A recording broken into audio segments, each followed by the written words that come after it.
over the last 20 odd years, there has been very extensive land use. Now, what that has meant is, and I think I was showed at least 3 or 4 locations where there used to be water bodies, and all of those water bodies do not exist any longer. It was the natural habitat of many animals who don't have that space, the natural space for them, and obviously that means that they turn anxious and at times attack humans and people, which is also not great. But more importantly, with everything that's happening, and now in particular that we are looking to create an economic hub in the Andamans, there has never been a better time to talk about how do we balance the ecological needs of the region and the development imperative.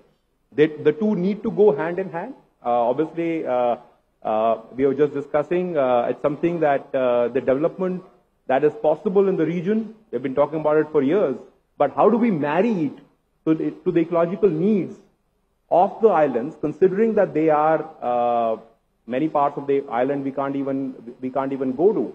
And particularly after the tsunami of 2004, and the climate change, where we have seen, that in many parts of the world, many parts of the islands, we have been losing green areas.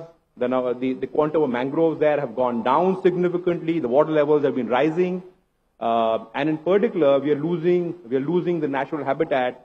That will make sure that today, this group, when they start discussing and deliberating, the question for them should foremost be that how do we manage the balance between growth and environment in a time where climate change seems to be getting less and less important globally. But more on that separately. I would just want to talk about 2 more things, and then, of course, listen to the panel, and of course, an opportunity to release a report. I think there are 2 parts. We always have been talking about it: the adaptation and the mitigation things. I do look at these 2 things in some ways together. In some ways, without focusing on adaptation, you won't get the short-term opportunity to create any long-term impact, which might come because of adaptation. And in some ways, the adaptation and the mitigation needs serve the short-term and the long-term needs of the shift that we want to make in the communities that we live in the environment that we live in. Because unless we change the way we do things, and some of these things have a longer-term impact, because we might say that we should use clean stoves, etc., which is one of the recommendations, in fact, that the report makes.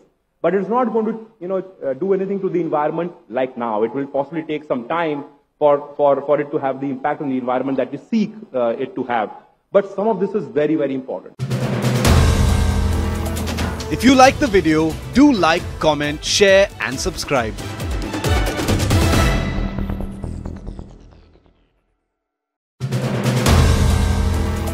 If you like the video, do like, comment, share and subscribe.